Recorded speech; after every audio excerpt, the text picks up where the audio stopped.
Good morning, folks. Fred Thompson. I'm making another video here. This is another day, and I don't know. I probably messed up the other day when I guess I talked a little too much. But last night, they were following me around with the Quinolones again, with the either the drones or they had people follow me around with the misters and putting it in the air around me. Find it a bit hard. I was shacked up behind Walgreens.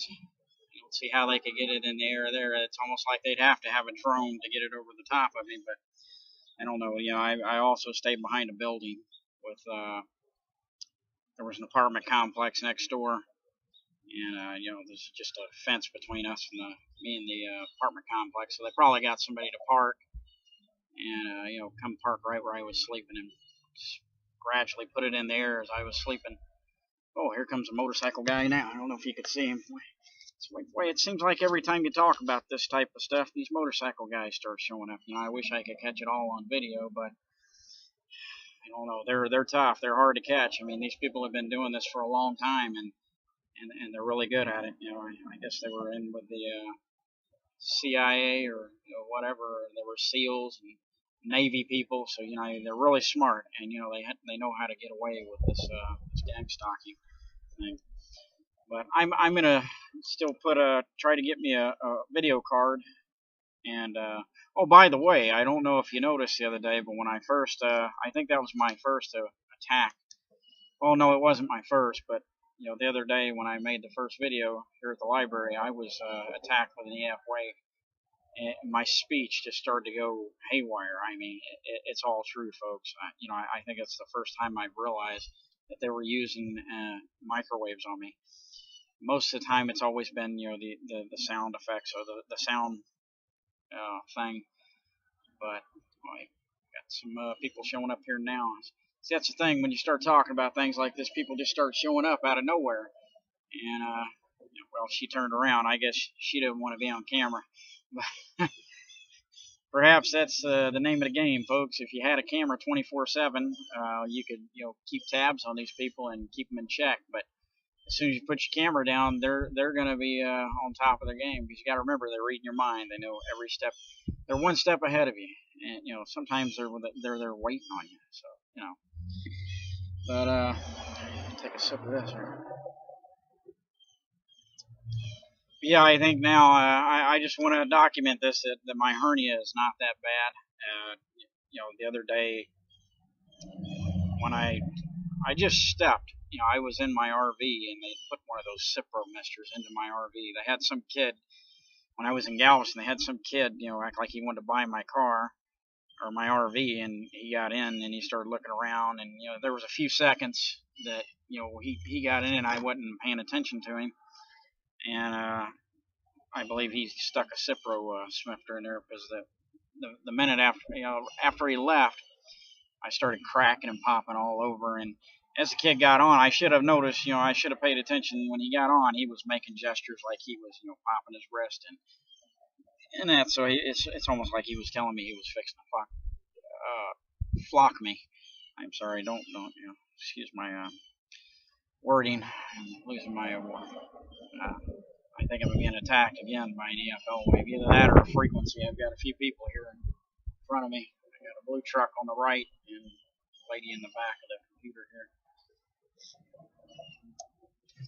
But yeah, folks, I'm gonna try to catch some of this on video. I really want to catch some of this action, especially with the motorcycle guys. Boy, that's just something. I mean, that's just a dead giveaway right there if you can catch that on video. And it seems to me if I feel happy at all, these people come out.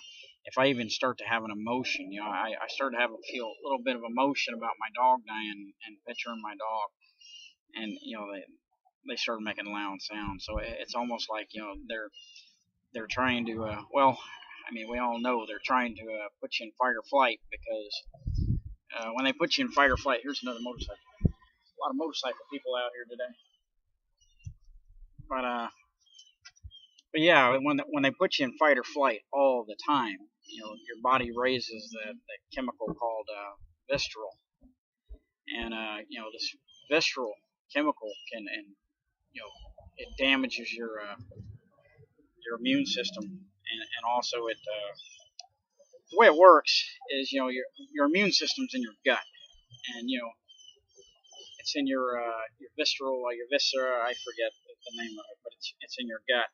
And when this chemical is raised, all the blood from your gut rushes. When you're in fight or flight, all the blood from your gut rushes to your arms and your legs, and it leaves your immune system deprived of oxygen and other rich minerals that it needs, that's coming from the blood.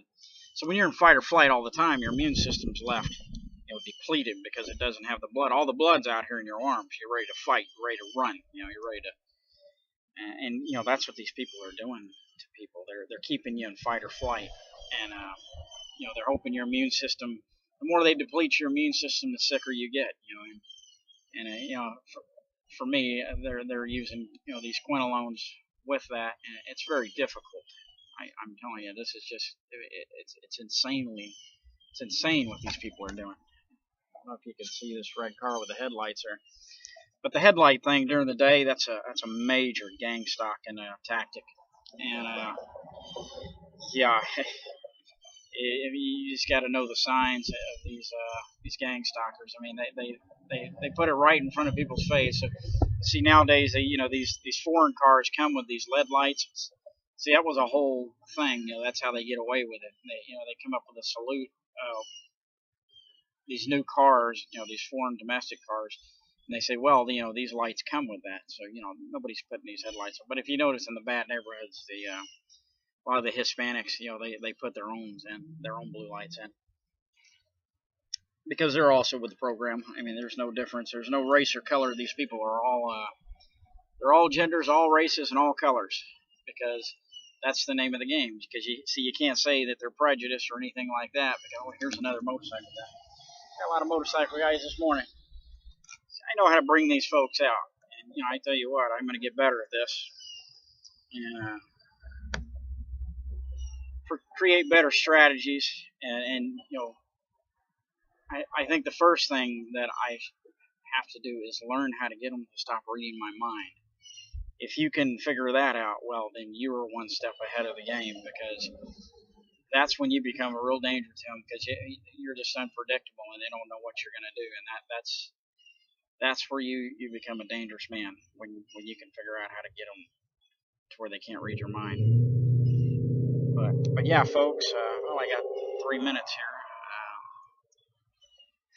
Yeah, as I was saying, my hernia is not sticking or bulging out or anything like that. I just want to document that. See, I think when I made that video the other day, I set myself up when I said my hernia blew out. Well, my hernia didn't blow out. It pulled, and that was a mistake. So you got to be very careful what you say, because if you document something like that on video or any other blogs or anything like that, they can do that to you. They can actually they'll just make that happen to you, and that's one way to get me in the hospital, is to have a hernia blowout. Because once they get me into the hospital, I'm dead, and that's all there is to it. If they get me into the hospital, they're going to kill me, and that's how they do it. I mean, it doesn't take a genius to figure it out.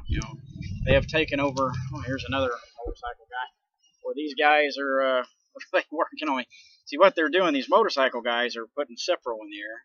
And I told you that I've had several. I don't know if you can see this hill here, but there's a dip in the middle of the road there. And I was coming out of Walmart, coming across the street, and here comes this motorcycle guy right in front of me, right before I get to the hill. So see, they plan everything. They say, well, he's fixing to walk up that hill. Let's put some quinolones in there, so he's going to rip a tendon in his knee or his leg. Good, that slows him down. He can't move. He can't walk. He can't move any further. So you're sitting duck now. You see, that's how they do it. You understand? You're sitting duck. And you got to be real careful, I'm telling you, because